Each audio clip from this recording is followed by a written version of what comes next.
What's up, everybody, and welcome to Bios3 Raw TV.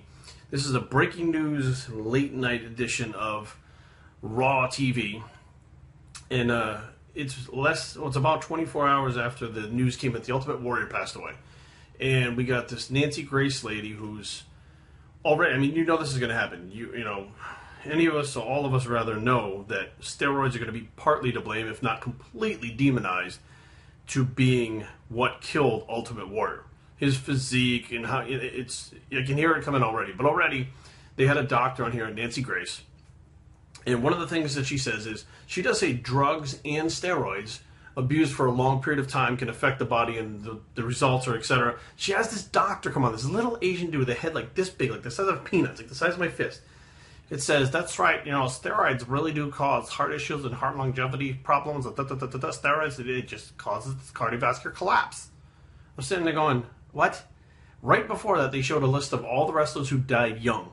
One of them on there was Owen Hart. Now, they're talking about wrestlers dying. Owen Hart fell from the fucking rafters and died from a fall. Had nothing to do with steroids or fucking drugs or anything else. So, before we get into the whole, could steroids be responsible for killing the Ultimate Warrior, let me give you guys a little bit of story time and a little bit of background on what really goes on. Most of, if not all of those wrestlers on that list, it's usually come out already, but some of them decide to keep it private. So whatever, have been doing massive amounts of painkillers and partying every single fucking night while they're on the road for years and years and years. Many of them, after they get off the road, they continue to do it. Scott Hall and Jake the Snake Roberts are two that come to mind that just were inducted into the Hall of Fame with the Ultimate Warrior, who had severe addiction problems and severe substance abuse problems to the point where I'm surprised neither one of them dropped, but the Ultimate Warrior did. And those guys, you know, Scott Hall obviously took stuff himself, the physique that he had, and he's okay. He's still living. He's still fine. So, you know, it's not really talked about much anymore because of the fact that the new breed of wrestlers, the new way business is with wrestling in general, they don't want the painkillers around anymore. They don't want the excessive partying. They don't want the drugs. They don't want it around anymore. And it's not like it was back in those days when, you know, the Attitude Era and stuff like that. I remember being at some of these bars with these guys. I was there with them. I saw the cocaine being handed out. I saw the painkillers. I was doing it with them. You know, I mean, we were drinking every single fucking night. And, you know, I know many of those guys were smoking marijuana consistently. I know a bunch of the wrestlers themselves, and what they're not telling you is some of these guys that are on the list, and as well as some of the pros now, are heavy smokers also. And not marijuana, heavy smokers. And smoking has been proven to give people heart attacks and cardiovascular collapse and everything else. So now you have people abusing drugs that are known to just fucking kill you just out of the blue, which many of the deaths that are on that young, the young wrestlers dying young list are overdoses. Eddie Guerrero, I mean, it goes on and on how many people overdosed on painkillers and booze together, which are not supposed to be mixed. But also stuff like anti-anxiety things, sleeping pills, all the shit that they got so they could sleep, then uppers to pump themselves up while they were, you know, they'd only get 3 hours sleep. They pop the uppers, they pop the painkillers because of the pain. You know, they would be taking steroids and stuff too, but the steroids out of every fucking thing they were taking stuff to bring themselves up and put themselves to sleep. That killed Elvis. And Elvis did not take any fucking steroids. Elvis died of a heart attack. Is there any correlation between this? Are you seeing any connection? Because I am. I'm not a detective, but I see it. Excuse me. And I can speak from experience. I was in the ring Monday, Wednesday, and Friday in practice. Okay, so that's 3 days out of the week in, what was the town? Where the fuck were we? It was in Massachusetts. Anyways, New Bedford, Massachusetts, at the YPW Training Center. So that's 3 nights a week, taking bumps, practicing. We also had shows on Friday and Saturday. That's 5 days a week that I was in the ring.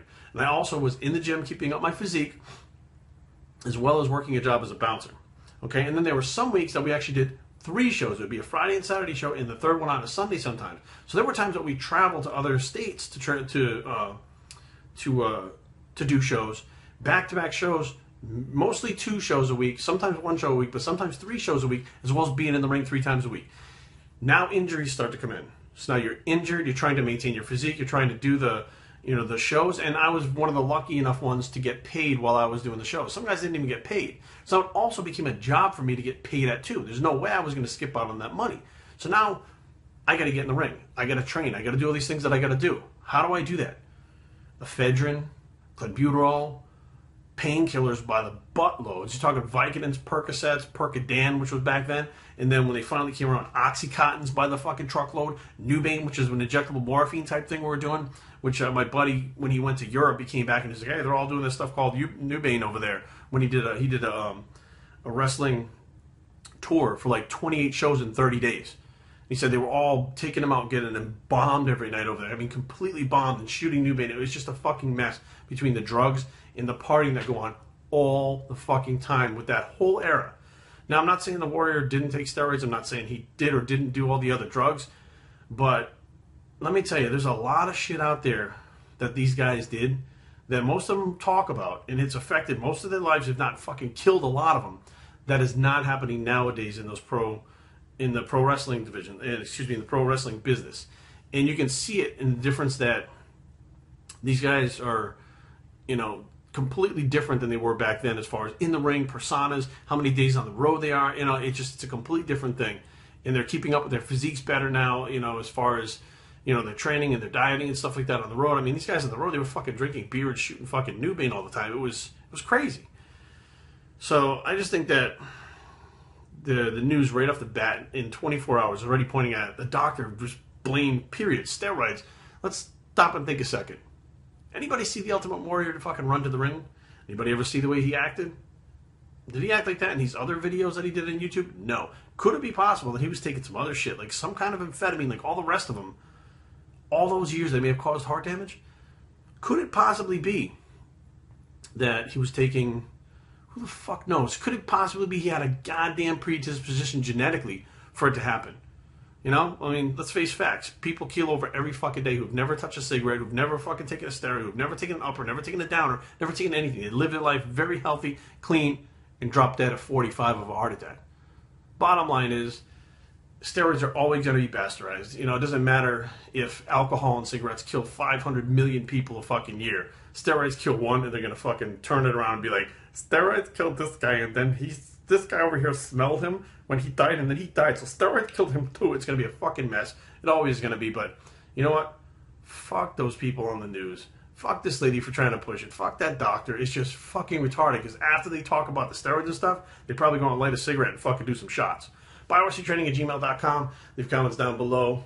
There's no need to fight, because we're all on the same page with this. www.biostraining.com is the blog, and where is the Warrior Bicep, and we're out.